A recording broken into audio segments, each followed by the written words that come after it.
Öncelikle trafikte bütün gün ortalama 300 kilometre, 400 kilometre bazında kilometreler çeviriyoruz. Sabah 8.30 başlangıç 6'ya kadar trafikte bin bir türlü şeyle karşılaşıyoruz. Nereden nereye gideceğimizi bazen kader belirliyor. Bazen gittiğimiz yollarda ne yaşayacağımızı, nasıl sıkıntılar yaşayacağımızı bizler bile bilemiyoruz. Maalesef katil bariyer olarak adlandırdığımız bariyerler çok kötü can almaktadır. Biz motorcular olarak bunlardan çok şikayetçiyiz. Bazıları için çok ufak bir şey olmasına rağmen katil bariyer bizler için çok kötü sonuçlar doğurabiliyor. Ve şerit çizgileri.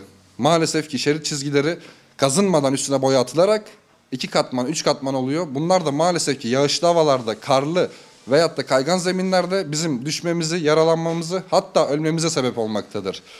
Ve araçlar maalesef ki direkt sinyal verip şeride atlamaları, sinyal verdikten sonra direkt şeride atlayıp bizi hiçe saymaları. Maalesef ki motosikletler araçlar gibi aniden durma lüksü yok. Sinyal verdim, yol hakkı bana ait diye bir kanun yok trafikte.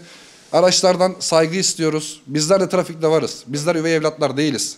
Bizler de bu trafikte can taşıyoruz. Yeri geldiğinde hayat kurtaracak ürünler taşımaktayız. Yetişmesi gereken bir evrak taşımaktayız. Bizler bu trafiğin üvey evlatları değiliz. İleri sürüş eğitimi olmadan, tecrübe olmadan trafiğe çıkılmasını bizler istemiyoruz. İlk yardım, ileri sürüş eğitimi motosiklet kullanıcılar için zorunlu hale gelmesi gerekiyor. Ekipman zorunlu hale gelmesi gerekiyor. Kask hayat kurtarır. Ekipman daima hayat kurtarır. Bizim istediğim, motorcu dostlarımdan da istediğim, kask olmadan lütfen motora binmeyin. Genç arkadaşlara özellikle biz de gençlik zamanında biz de çok hızlı sürüyorduk. Gözü kara gidiyorduk, ediyorduk. Bu zamanla olacak şeyler, bilinçlenecekler insanlar. Ben onlara tavsiyem saygılı olsunlar. Hiçbir paket, hiçbir iş kendi canlarından, ailelerini üzmekten önemli değil.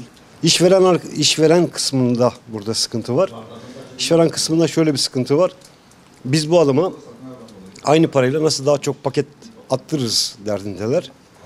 Bunu yapmasınlar. Arkadaşlar da kendilerini o yönde sömürülmelerine izin vermesinler. O sermayeleri, madem vücutları, madem emekleri bunun hakkını alsınlar ve daha çok kurye eğer lazımsa o şirket daha çok kurye alsın. Şimdi önümüz yağmur, kar, kış. Bu bizim çalışma şartlarımızı oldukça zorlaştırıyor. İster istemez gecikmeler yaşanacak. Yani trafik yavaşlıyor çünkü herkes gibi biz de yavaşlamak zorundayız. Tabii bu konuda kişinin iyi niyetli olması, karşındakinin yerine kendini koyup empati yapabilmesi, bu onlara kalmış bir şey. Yani yapan yapar, yapmayan da canı sağ olsun. Kimseye oradan bir şey diyeceğim yok ama herkes kendini bilmeli öncelikle. Motorcu arkadaşlarım kesinlikle kimsenin gazına gelmemeli. Orada iş yok, burada iş yok diye zaten bir düşünceleri olmamalı. Her yerde iş var. Patron istediği kadar acil desin. Siparişi isteyen kişi istediği kadar acil desin.